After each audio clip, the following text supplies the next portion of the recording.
E aí pessoal, beleza? Vamos falar hoje sobre condução autônoma. Calma, eu sei que tem muita gente que não gosta desse tema, alguns acusam a gente, fala que a gente não gosta de caminhoneiro, que quer acabar com os empregos do pessoal. Não é isso não, tá? Não tem nada a ver com isso, mas esse é o futuro do transporte. Inevitavelmente, a gente concordando ou não com isso, vai acontecer a condução autônoma. E um dos argumentos que a indústria tem trazido para isso é que está faltando caminhoneiro. A gente sabe que falta aqui no Brasil. Tem uma necessidade de transporte muito interessante aqui no Brasil que a gente viu nos últimos anos. De verdade, teve problema da economia que deu uma murchada nisso tudo, mas ainda assim faltam caminhoneiros no mercado nacional.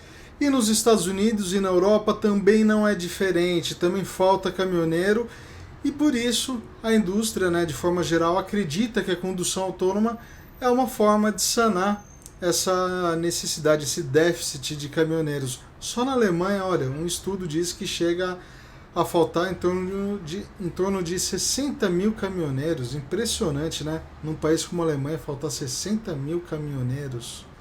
Mas por que eu estou falando sobre isso?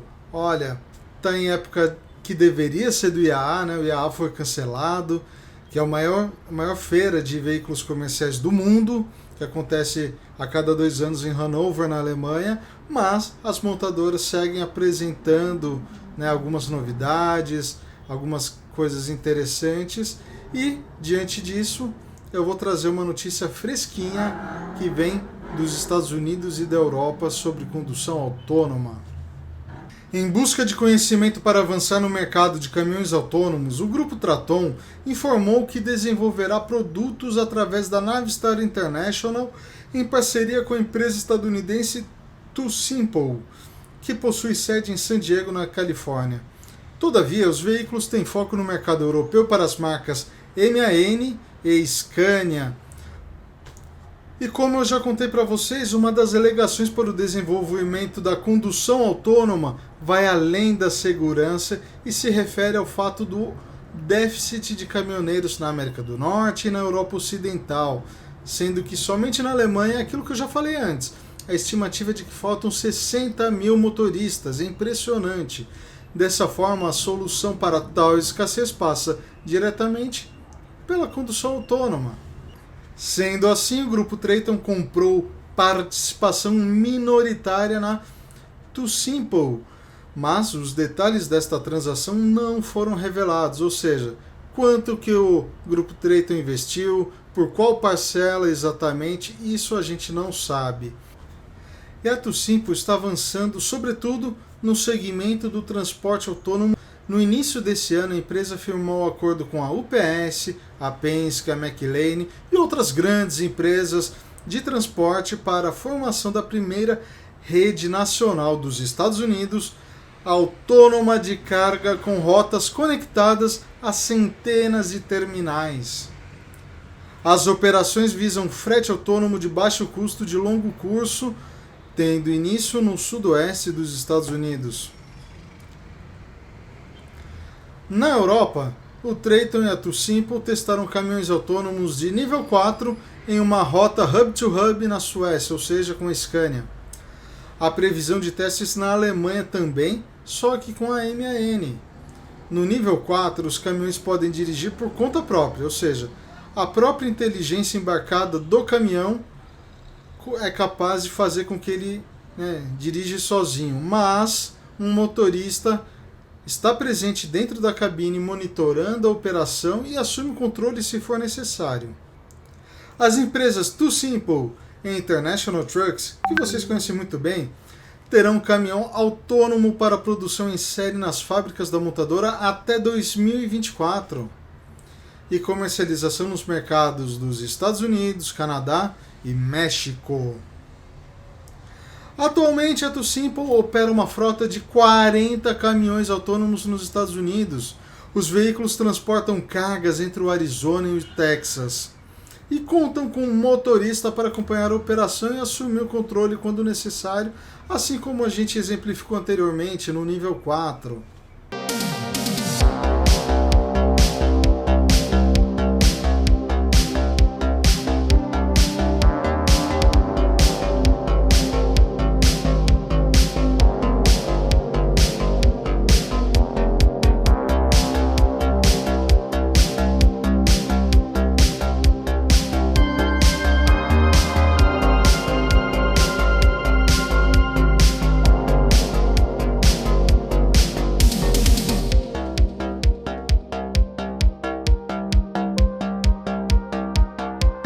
aí, pessoal, gostaram da notícia? Interessante, né? Falar de futuro, de tecnologia. Condução autônoma eu sei que é um tema muito polêmico, muita gente não gosta dele, né? Já falei que a gente já foi muito xingado, já reclamaram, falaram que, nossa, Gustavo, MTED, vocês não gostam dos caminhoneiros, vocês querem acabar com os postos. Cara, não tem nada disso, esclarecendo de novo. A gente como jornalista, né, como veículo midiático, a gente tem que noticiar. E o futuro do transporte é esse, passa pela condução autônoma e combustíveis alternativos. Necessariamente o elétrico, em alguns mercados não para todos, veículos a gás, enfim, tem uma série de tecnologias que estão sendo testadas e que vocês vão conhecer aqui no canal MTED. Prometo trazer todas as novidades para vocês, beleza? Grande abraço e até o próximo vídeo. Falou!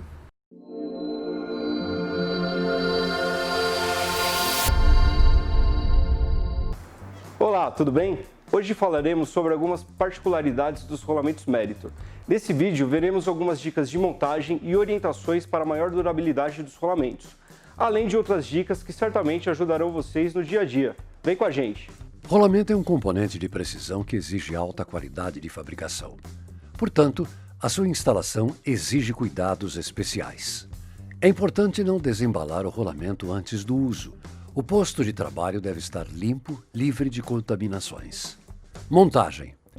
Rolamento é um dos principais componentes do eixo diferencial, sendo necessária a ferramenta dispositivo adequado na sua montagem.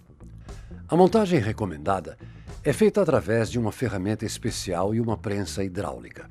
A Meritor disponibiliza para compra ferramentas especiais através da empresa Specifair, mas você pode adaptar ou fabricá-las. A montagem em uma prensa hidráulica pode ser realizada também com o uso de um tubo adaptado às dimensões do rolamento. Atenção para que o anel a ser acoplado esteja bem apoiado. Apesar da montagem com prensa ser a recomendada, é possível a montagem por choque. Neste caso, a Meritor recomenda a montagem a quente para o cone do rolamento e montagem a frio para a capa do rolamento. O ideal para o aquecimento é utilizar um aparelho de indução, mas pode-se também aquecer o rolamento em óleo quente ou sobre uma simples placa aquecedora. Para ambos os métodos, é fundamental ter controle da temperatura. Para aquecer com uma placa aquecedora, deve-se utilizar um calço entre a placa e o rolamento. A temperatura deve ser monitorada utilizando-se um termômetro infravermelho apontando-se para o anel interno do rolamento até atingir 100 graus Celsius. Para aquecimento com óleo, é de extrema importância que o óleo utilizado para o aquecimento seja um óleo limpo. É importante observar e conservar a limpeza do óleo para usos futuros. O ideal é ter um tanque com óleo limpo apenas para o uso de aquecimento de rolamentos. Deve-se então submergir o rolamento diretamente no óleo, lembrando que a temperatura do óleo não deve ultrapassar os 100 graus Celsius. A temperatura do óleo pode ser monitorada com o uso de um termômetro simples. Após o aquecimento do rolamento, remova o excesso de óleo com um pano limpo. Então, o rolamento pode ser calçado e acoplado no eixo com o uso de um tubo adaptado e um martelo de borracha. Para as capas dos rolamentos, pode-se realizar o resfriamento com gelo seco por alguns minutos ou mantendo a capa em um freezer comum até atingir a temperatura do freezer. O ideal é esfriar a capa até atingir no mínimo 25 graus Celsius a menos que a temperatura ambiente. Após o resfriamento, a capa pode ser acoplada ao alojamento com o uso de um tubo adaptado e um martelo de borracha. Nunca deve se bater diretamente no rolamento. Desferir golpes em uma parte do rolamento, além de danificar o material do rolamento, pode-se danificar a contrapeça devido à montagem desalinhada. Não se deve, em hipótese alguma, aquecer o rolamento com calor direto, exemplo, maçarico. O superaquecimento pode causar deformações e modificações nas propriedades do material. A montagem correta dos rolamentos, assim como o devido ajuste de montagem, garante maior vida útil ao sistema.